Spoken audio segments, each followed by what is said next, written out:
guys, welcome to True Set Free. My name is Matt Lewis. This is Pastor Steve Whinery. I'll have him introduce our special guest here in just a minute.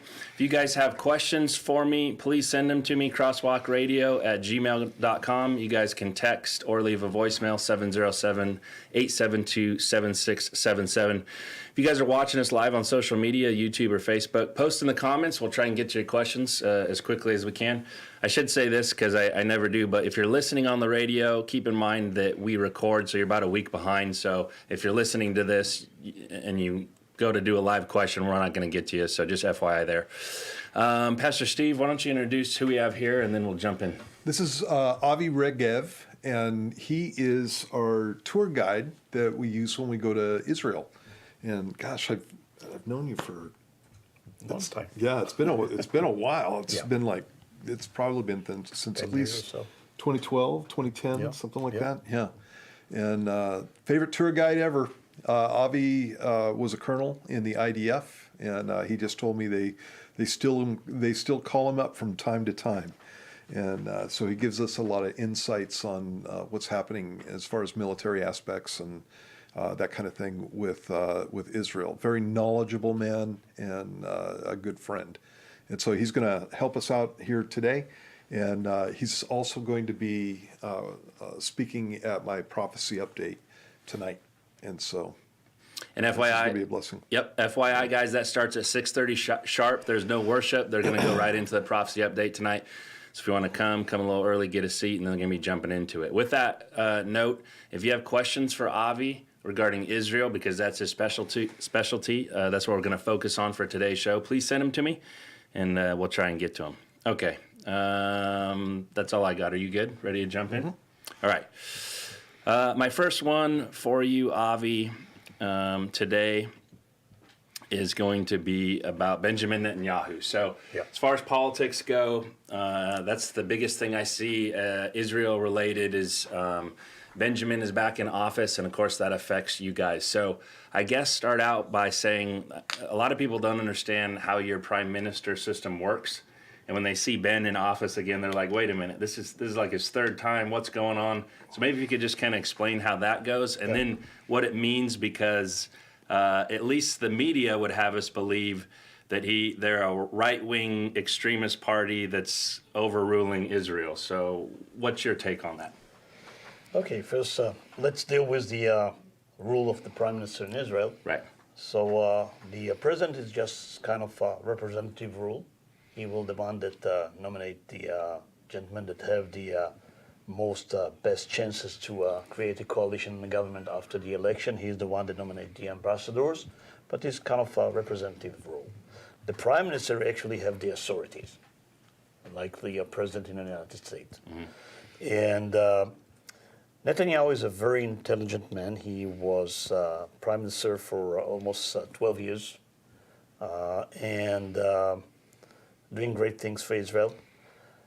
What's happened in the last 4 or 5 years that some around him was some corruptions, and he's now on trial, and some of this trial effect on his ability to rule or putting his interests in front of the interests of the state of Israel.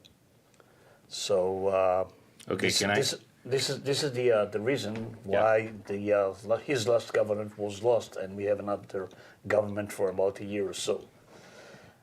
People probably still look at him as a very, very talent and intelligence and a good leader, which he is. So in some kind of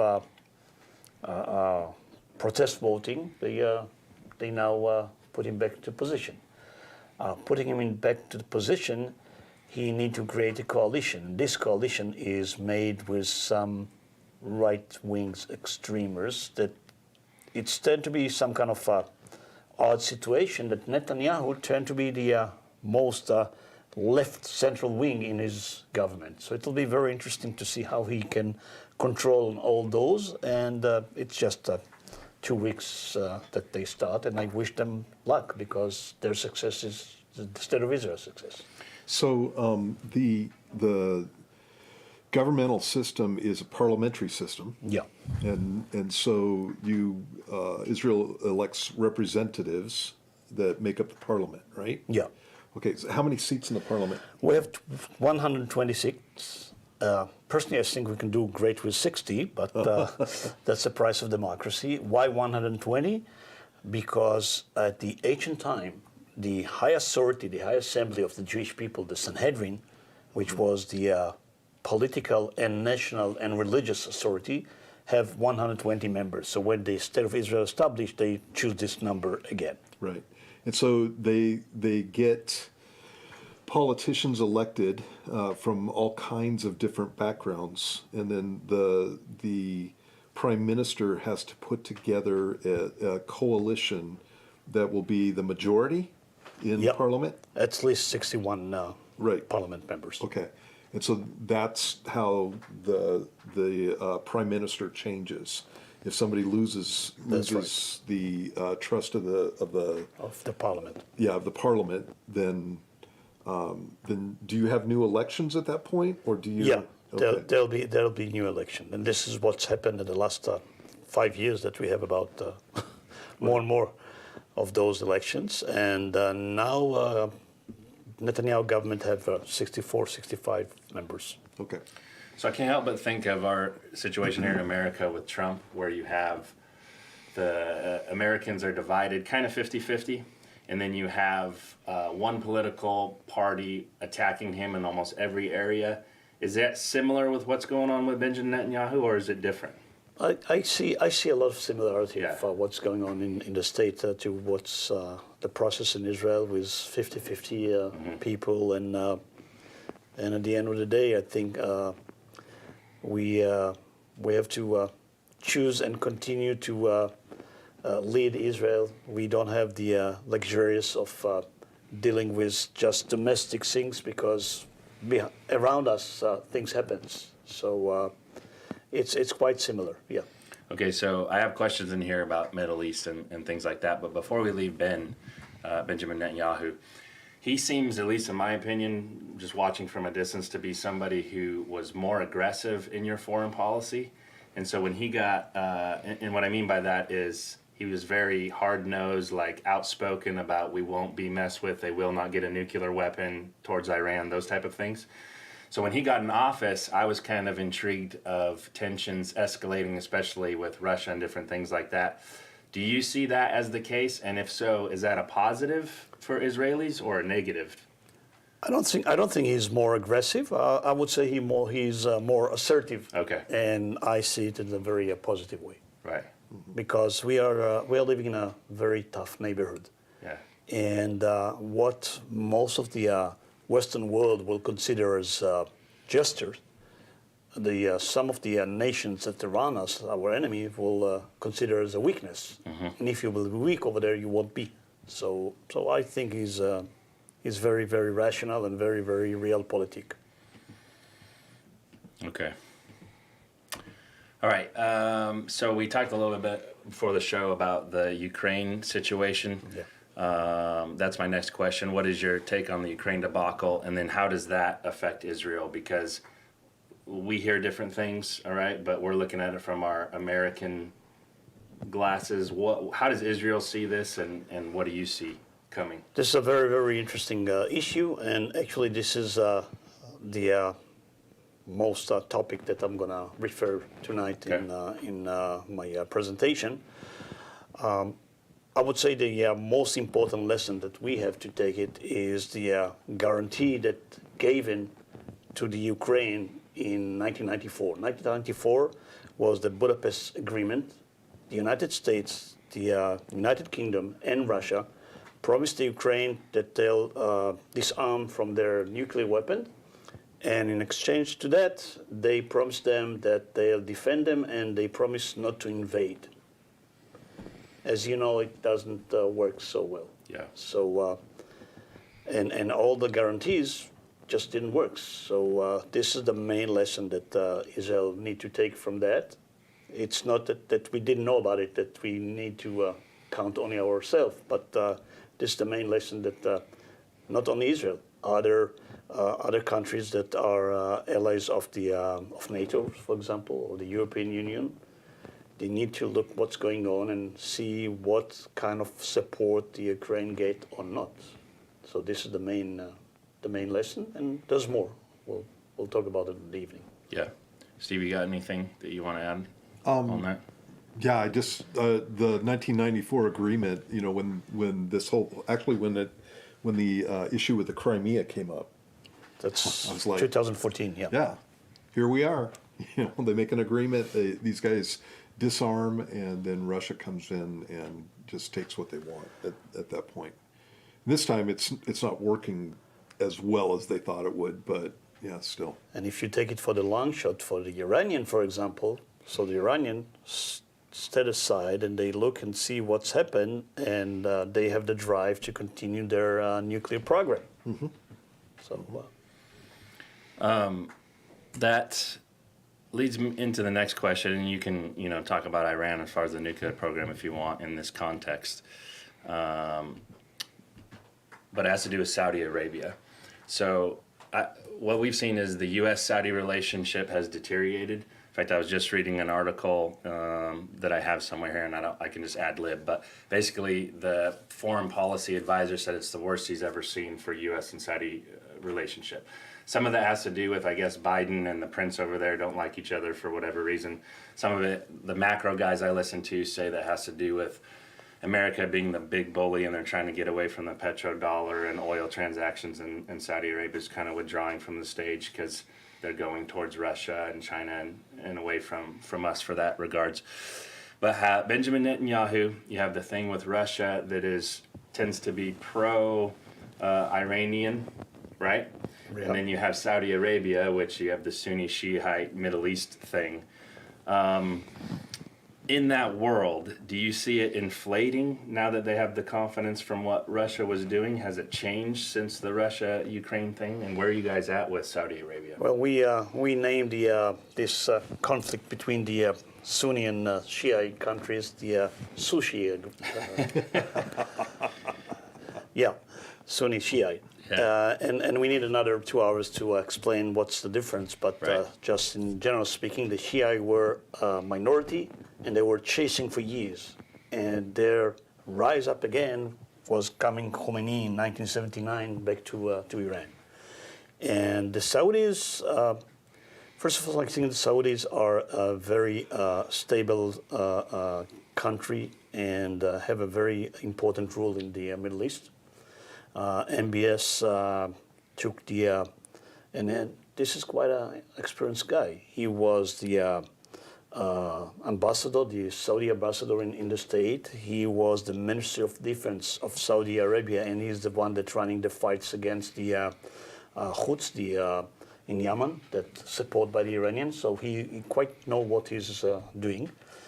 And I think there was one incident that changed the root of the relation between Saudi Arabia was the killing of the Khashoggi, the Saudi correspondent in the embassy in Turkey. And I think that at the end of the day, both of them, either the United States and Saudi Arabia, need to be realpolitik and try to see what is the best for their interest. And what's happened that during the Obama administration already, the relation between the United States and Saudi Arabia was deteriorated.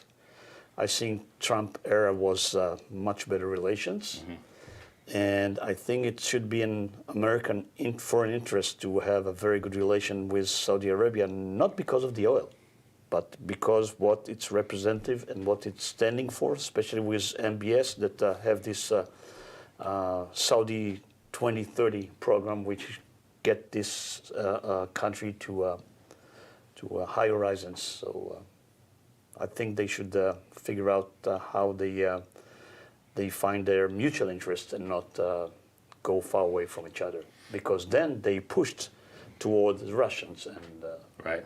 maybe the Iranian. Yeah, towards the Chinese. Yeah, and the Chinese. So does Israel have a better relationship with Saudi Arabia than the Iranian and other Syria, Middle East countries? Is that the case? I think so. Look, we have the Abraham Agreement, which at the time was the Trump administration, and Kushner lead those. And I think that Saudi Arabia should be and will be the potential next country to join those. We already have permission for the Saudis to fly over Saudi territory, which is a big release and change for the tourism business, because it's shortcut the way to the Emirates, it shortcut the way to the Far East, and this is how you build it step by step. I do want to ask you about some tourism stuff at the end here. So if you guys have questions, send them to me, crosswalkradio@gmail.com. We'll try and get to you. Okay, I want to talk to you about the Israeli-Palestinian peace deal, which seems like it's always being talked about. I'm only 40 years old, and it's like it's been my whole lifetime. Every president, every political situation is Israeli-Palestinian peace deal. Before I do that, go ask you that though, I was going to ask Pastor Steve this question, and that is, what is the Jewish people's connection to the land of Israel? Because I think biblically, if we start there, it'll kind of make sense for maybe what Israel, the policies that they take. So how would you answer that question? Avi was just talking about the Abraham Accords, and that's obviously named after Abraham out of the Old Testament. And Abraham came from Ur of the Chaldees and came down to the land of Canaan, and God made him a promise multiple times that he was going to give him and his descendants the land. Land, nation, and a blessing is what God had said to him. And God in Genesis chapter 15 said that he wasn't going to get it during his lifetime, but that the Israelis were going to go down to Egypt, and they were going to serve in Egypt for 400 years, and then that God was going to deliver them. And that's exactly what happened. And so that wraps up the book of Genesis. Abraham has Isaac, Isaac has Jacob, and Jacob has Joseph. And through Joseph, they end up down in Egypt, and it was a good thing. It was something that saved the family of Jacob, and Jacob has his name changed to Israel by God. And so changed the family of Israel, and that family went down to Egypt, and after 400 years, God brought them back out of Egypt after they had been persecuted. And that's what Passover is all about. And brought them back to the land of Canaan. And under Joshua, they conquered in Canaan. They didn't conquer the whole land, but they went through, and many of the major cities they took out. And so you see some of that in archaeology. Hatzor, we were just talking about that the other day. City of David. Yeah, City of David, yeah. And so they came in, and they had a major presence in Canaan, and over the next 500 years or so, they drove out many of the Canaanites, and it became the land of Israel. And so that's where the temple was built. When they came out of Egypt, they built what was called the tabernacle, and it was kind of a portable temple. That tabernacle was based at Shiloh, what we would call Shiloh, in Israel, and actually they found the site for where the tabernacle was. And so Israel has a long history in the land of Canaan, pre-2000 BC. And then from the time of Moses, depending on your dating method, I think right around 1400 BC is when they came in at the time of Joshua. And so they had a little vacation, about 586 BC for 70 years, and then they were back in the land, and they were there during the time of Christ. And it was after 70 AD, a Jewish rebellion against the Romans, actually a second rebellion against the Romans. And in 70 AD, You had Jerusalem conquered. And then in 132 AD with the Bar Kokhba revolt, the Romans got very hard-nosed, and many of the Jews were dispersed into the rest of the world. Still had a presence. Expelled all over. Yeah, still had a presence up around the Galilee and in areas like that, but just a long, long, long history in the land of Israel. And that's why it's called the land of Israel. Right. Yeah. And the God, as far as the God of the Bible is concerned, that's land that He gave to the Jewish people. Yeah, there is a story in Genesis 15 when Abraham comes back from, it's called the slaughter of the kings. He goes to save his nephew Lot, who's been taken captive by a coalition of kings that came down and raided Saudi Arabia. And after that, God speaks to Abraham and says, "I'm your shield and your great reward." And Abraham says, "Lord, what do I have a need of a reward? I don't have a child." And that was one of the things that God had promised Abraham, that he was going to have a child. And he tried to do something in that arena with having a relationship with Hagar, one of his wife's maidservants, and that's where Ishmael came from. And but God had told him that Ishmael was not going to be the promised child, and it ended up being Isaac. Well, when Abraham said that to God, Abraham also said, God said, your progeny, your seed is going to be like the stars of the heavens in multitude. In another place he says, like the sand on the seashore. And Abraham said, how am I going to know this? And what he's asking for is a promise. He's asking for a covenant with God. And so God tells him to set up a blood covenant, and that he would appear and make a covenant with him. Well, Abraham sets the whole thing up. He gets the sacrifices together and splits sacrifices, lays them out on the ground, and God puts him to sleep. And when Abraham wakes up, he wakes up in the middle of God proclaiming the covenant, and God promising him the land of Israel, and the fact that he was going to be, his progeny was going to be a nation, and that they were going to be a blessing to the whole world. And what Abraham saw when he opened his eyes was like a burning torch going through the pieces of the sacrifices. And the way this worked was a blood sacrifice. When you were going to make a covenant with somebody in a blood covenant, what you were saying is, if I fail in this covenant, then what happened to these animals should happen to me. That's the idea behind a blood covenant. It's a death penalty if I fail in my promises. And what God did was he didn't allow Abraham to walk through the pieces.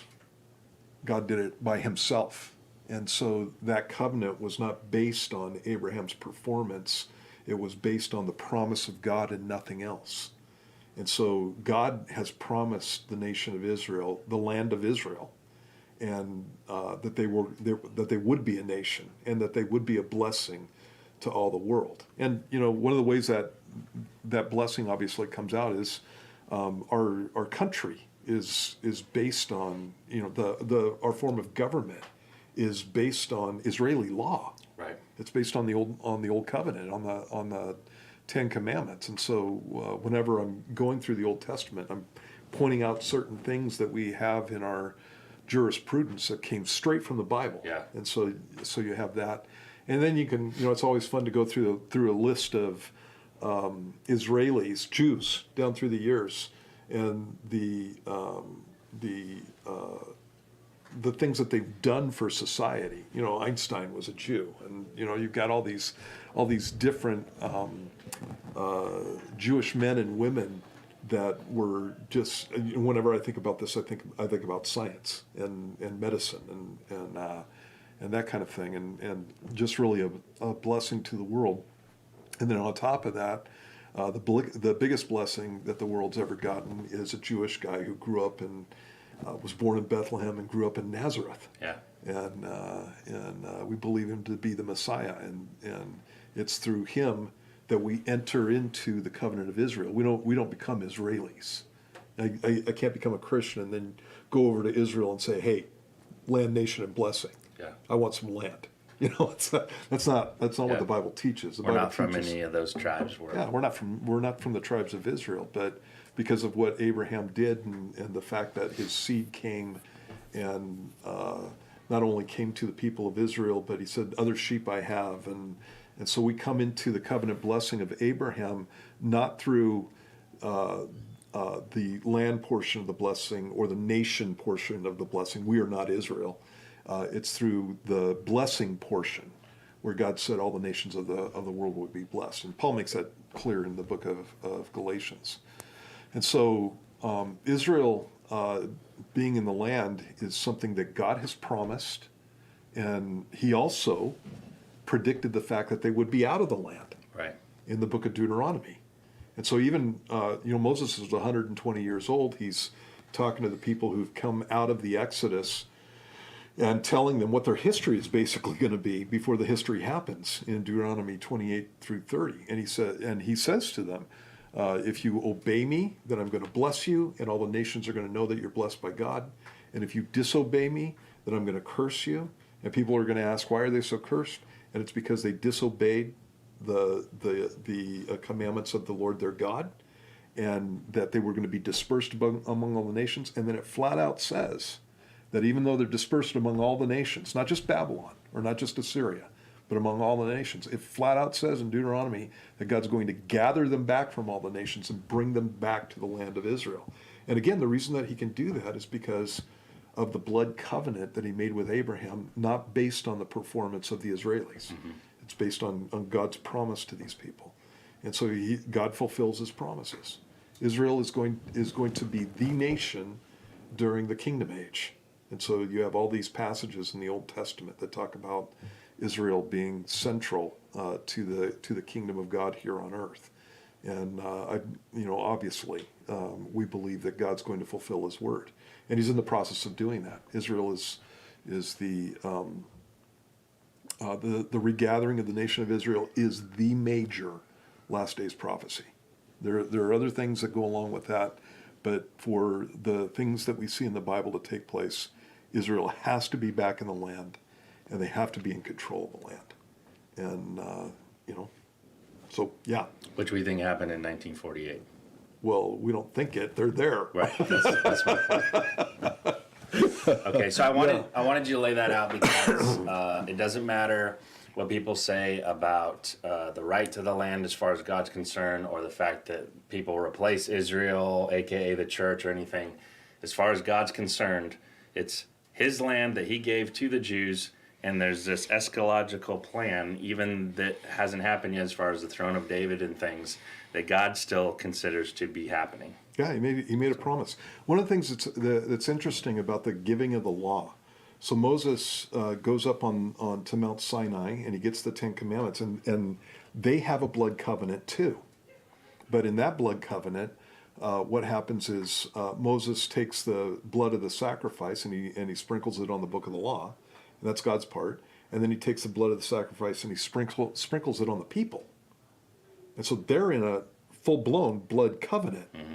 And so if they fail, then God has no reason that he has to honor his promises in his covenant with Moses, and that's called the Mosaic covenant. And so they break it. And so Moses goes up on the mountain. He's gone for 40 days. He's going to get the Ten Commandments, and God tells him to get back down to his people, and he and Joshua come back down, and they find just a train wreck. And worshiping a false idol. And what God says to Moses is, I'm going to destroy these people, and I'm going to start over with you. And the reason that he does that is because God made a blood covenant. Moses was part of that blood covenant. Moses was the one who kept it, and all the rest of the people broke it. And so now God's going, okay, it's a contract. And so now it's time to get rid of these people. We'll start over with you. And Moses says a number of things. One of the things he says is, Lord, you can't do that. The Egyptians are going to mock you if you do. This is not going to be something that glorifies you. And I'm paraphrasing. And then the second thing that he does is he says, And what about Abraham? What about the promise that you made to Abraham? And so Moses, he knows his law. And so he knows he can't intercede for the people of Israel based on performance of the Mosaic law, but he knows that he can go before God based on God's promise to Abraham and to Abraham's seed, which is the people of Israel. And that's why you have the continuation of the nation of Israel. And so there's always been this, when you see Old Testament Israel, there's been this tension.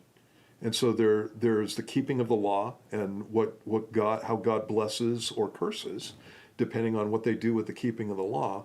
But then there's always the grace of God in the Abrahamic covenant. These are God's people. They're always going to be God's people, and you can't take away the promises of God. And so Paul makes that clear in a number of passages. Right. And so you see this in Romans chapter 9. You see it in Romans chapter 11. It's clear that even in the New Testament. We kind of need to move on, but one more statement. One of the things that happened when there was the split between the Jews and the believers in Jesus as Messiah, the ones who did not believe in Jesus as Messiah and the ones who did, when that split took place, there was animosity between the church and the Jews. And in the midst of that whole thing, the Romans entered in, and there were persecutions that took place.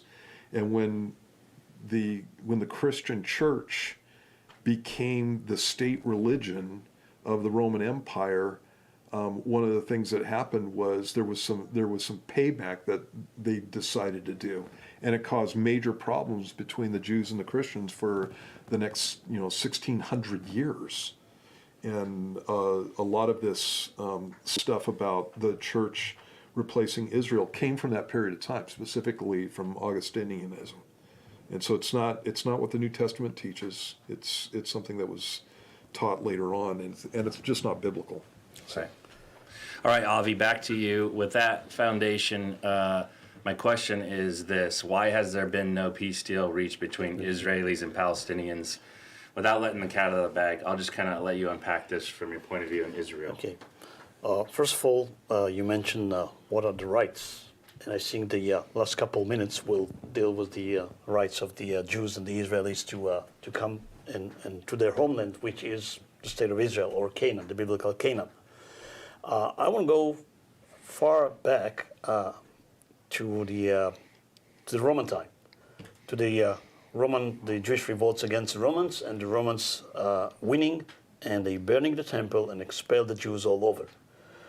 This province, Roman province, named Provincia Judea. Mm-hmm. And the Romans, when they want to humiliate the Jews, they changed the name of the province and named it Provincia Palestina, named after the Philistines, which are mainly Greeks that came from the Greek island Santorini and settled down along the coast of the Mediterranean. There's any connection whatsoever, and this is something that's very important to understand, between the Philistines, the historic biblical Philistines, to the Palestinians. Right. That's something that we have to clear. Mm-hmm. The Palestinians were there. They are Arabs. They are people that was in the land of Israel when it was occupied by the Turks from 1517 and up, and after that occupied by the British until 1948. And these people, after 1967, when we took over the Judea and Samaria, and they tried to get their some kind of a national rights, and it's fine with me as long as you want to live with peace. But what we see again and again is, to my sorrow, their leader missing every opportunity to miss an opportunity. They never miss an opportunity to miss an opportunity. They could do it in 1948, because 1947 there was a UN resolution about two states, an Arab state and an Israeli state. And when David Ben-Gurion, the first prime minister of the state of Israel, declared the establishment of the state of Israel, he declared on those impossible borders of the UN resolution.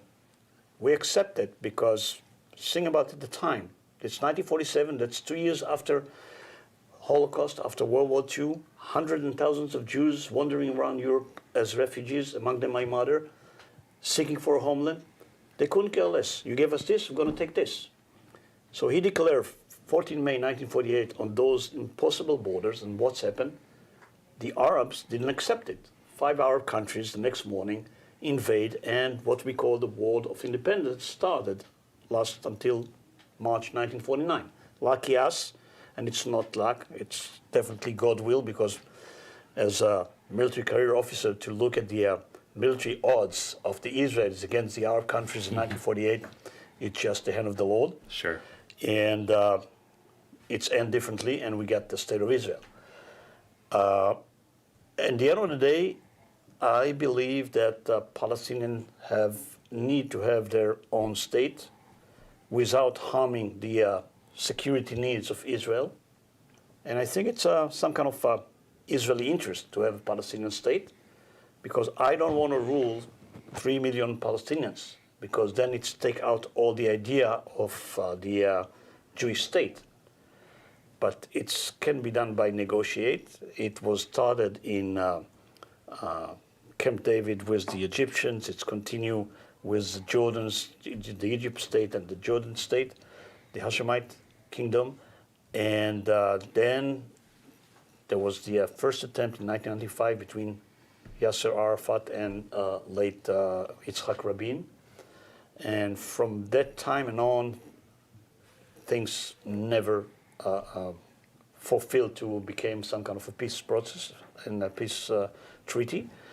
And the way to turn to violence, like the first Intifada and the second Intifada, didn't brought the Palestinians anywhere. And I believe that you need, at the end of the day, two brave leaders to make an agreement.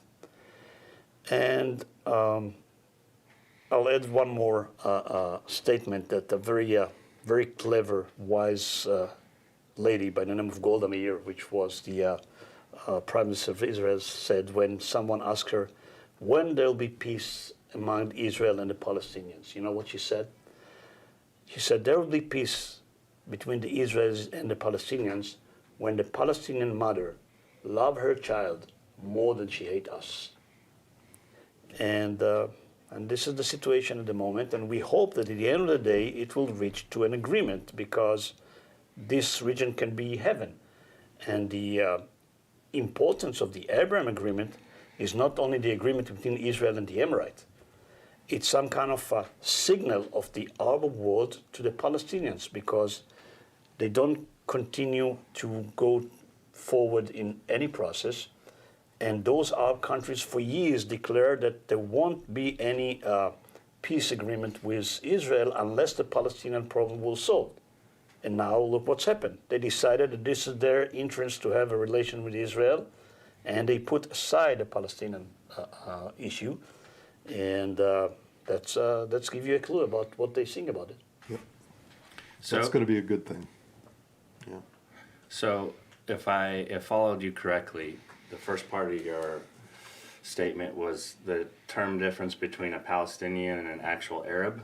The Philistines and the Palestinians. Right. Yep. And because that goes into the direction politic-wise on the whole Palestinian Try to rewrite debate. history. Right. And So what happened was Arafat that Yeah. came up with that, right? Yeah. Yeah, so Arafat specifically came up with the term Palestinian in the 60s. Before that point, they never called themselves that. Yeah, they were Jordanian citizens, Yeah. Judea and Samaria. Yeah, Jordanian citizens. Many of these people came from all over the Middle East and came into Israel after Zionism actually started. Many of them came after Zionism started, and they were coming for jobs because the Israelis came in and the land started getting fruitful, and so that's where the work was. And you know, you're talking about the fact that you don't have the borders that we had after World War II. So you know, there many of these are, you know, it's migrant populations that are coming from different places in the Middle East and coming to Israel. And so you're not talking about a group of there were Arabs in that area, And it's, so you had about 500,000 of them. Yeah. About the same amount of Jews around the 30s and 40s of the 20th century. Yeah. Right, yeah. And even Arafat was Egyptian. And so, when you're looking at this stuff, it's like Avi was saying, it's politics, and it's trying to rewrite history. And yeah. And I want to touch another point, which is some kind of elephant in the room, and this is the Palestinian, the Arab refugees from 1948. 1948 create refugees, large numbers, around 600,000 Arab refugees. That large number of them became refugees just because their leader called them, leave everything because we're going to come back in a week or two and you get all the property and real estates and fields and women of the Jews.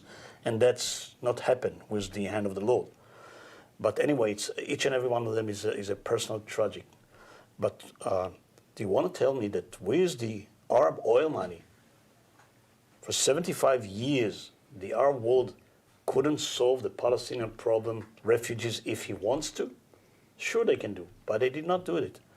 And I just want to give the audience another number and effect which is important to understand and keep it in your mind.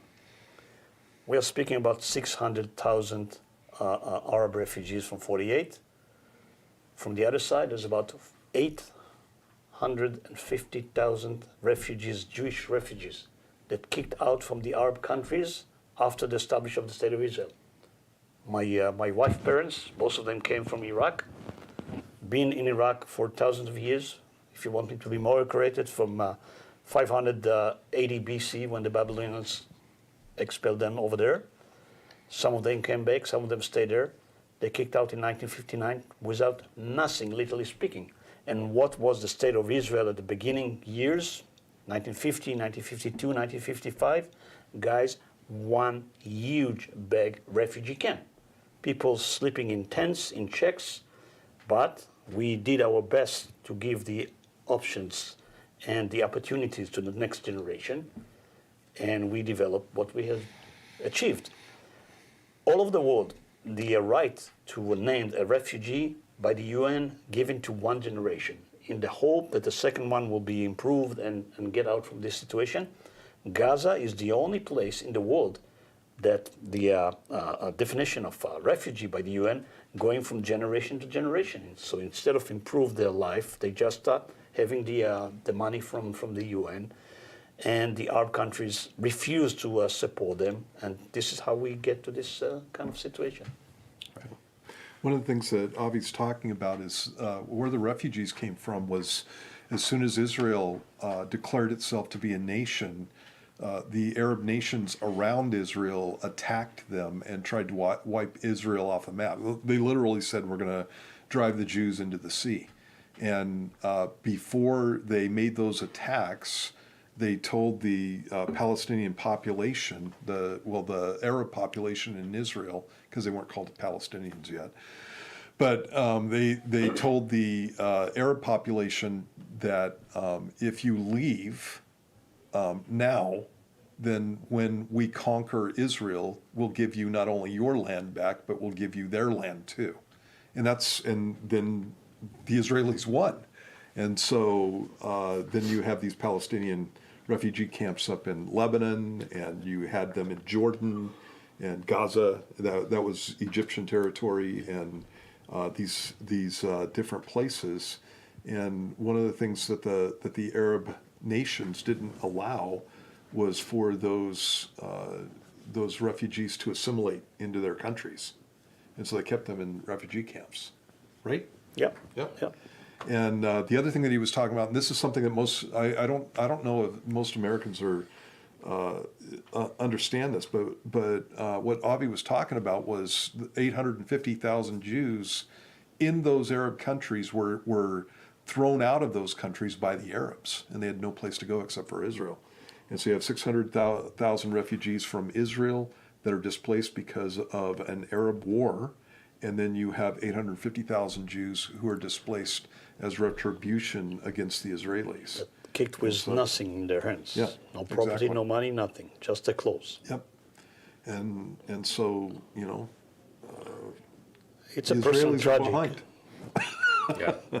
by 250,000. So, Right. yeah. All right, I have about 15 minutes left, so I have a question on YouTube I want to get to, and then ask you about some of your touring and stuff. So, this YouTube person's name is Victory in Jesus. This is their question. It says, "Has anyone been seeing info on different channels about Jewish belief in two messiahs coming?" And it says people saying that aligns with prophecy of a false prophet and Antichrist. Can you tell us if this is true? So I guess two perspectives here, which will be great. From the Jewish perspective, if you could tell our audience, Avi, what are the Jews looking for in the Messiah when they think of it that way? What are they looking for? The Jewish belief is that the Messiah didn't arrive yet. When he will arrive, there will be a world peace and everybody will be alive again. And this is why when you stand on top of Mount of Olives looking at Jerusalem and looking at the Mercy Gate, which is supposed to be the traditional Jewish way that the Messiah will enter into the city, and everybody will realize this is why Jews for years desire to be buried there, because they'll be the first one to be realized. The Jews having their belief that God is one God and there is his messenger, which is the Messiah.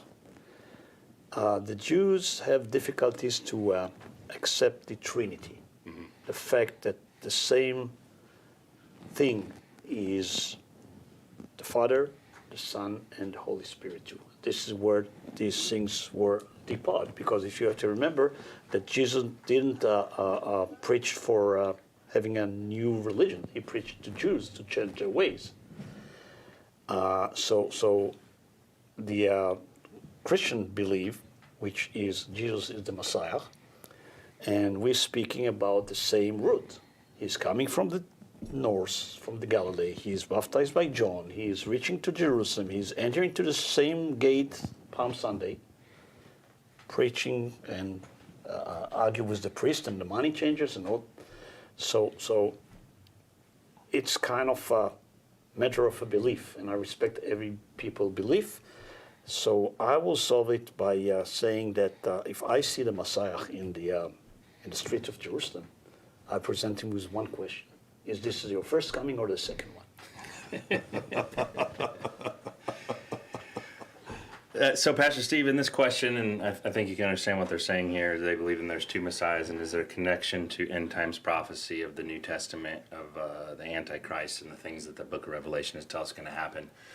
How does that unfold from the Christian perspective? Yeah, I think what he's talking about is an ancient rabbinical teaching that there were two messiahs, Messiah ben Joseph and Messiah ben David. Okay.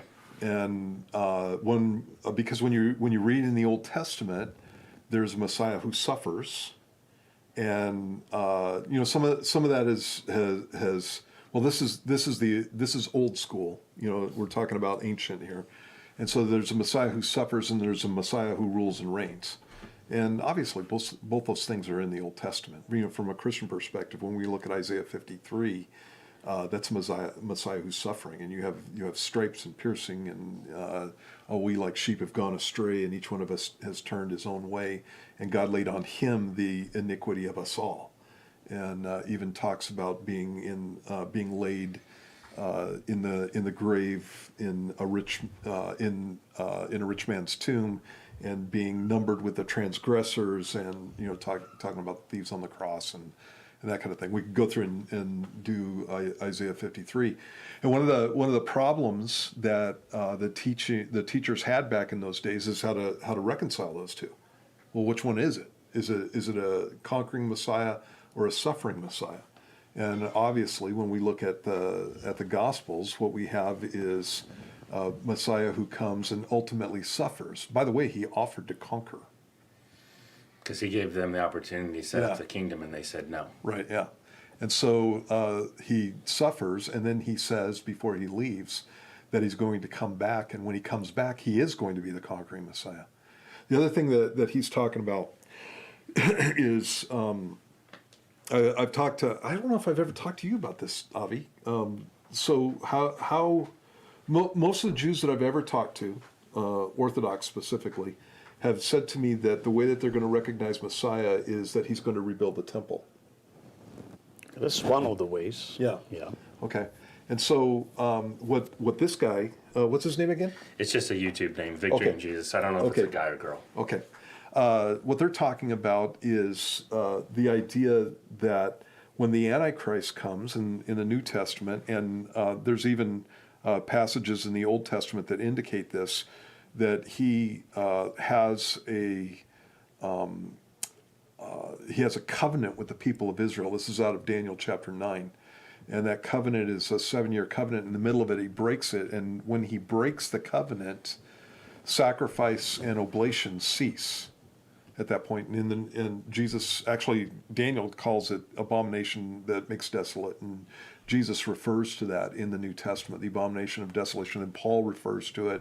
And then we see that fleshed out in the book of Revelation, where the false Messiah, the Antichrist, comes, and he helps the Jews in the rebuilding of their temple. And so what he's talking about is the fact that there are going to be people who are going to be deceived by the fact that he specifically rebuilt a temple. When you're looking at last days prophecy from a Christian perspective, the temple has to be rebuilt. There has to be sacrifices that take place. There has to be a Holy of Holies. There has to be a temple plaza. When you look at Revelation chapter 11, it's measured, and so these things have to be there, and it looks like who we call the Antichrist is the one that is involved in that whole thing. The Jews figure out that he's a false Messiah as soon as he steps foot into the holy place, into the Holy of Holies. Right. Messiah would never do that. Right. Messiah is from the line of David, and so he's in the line of Judah, and so the only people who can go into the temple are the Levite, well, not the Levites, from the priests from the tribe of Levi, and they're all from the family of Aaron. Right. And so it's like a specific group of people, and nobody else is. And Messiah would never do that. And so at that point, when he does that, he's going to be identified as a false Messiah, as a fake, and then the Bible talks about a reconciliation between Jesus and the Jews, and that they come to see him as Messiah.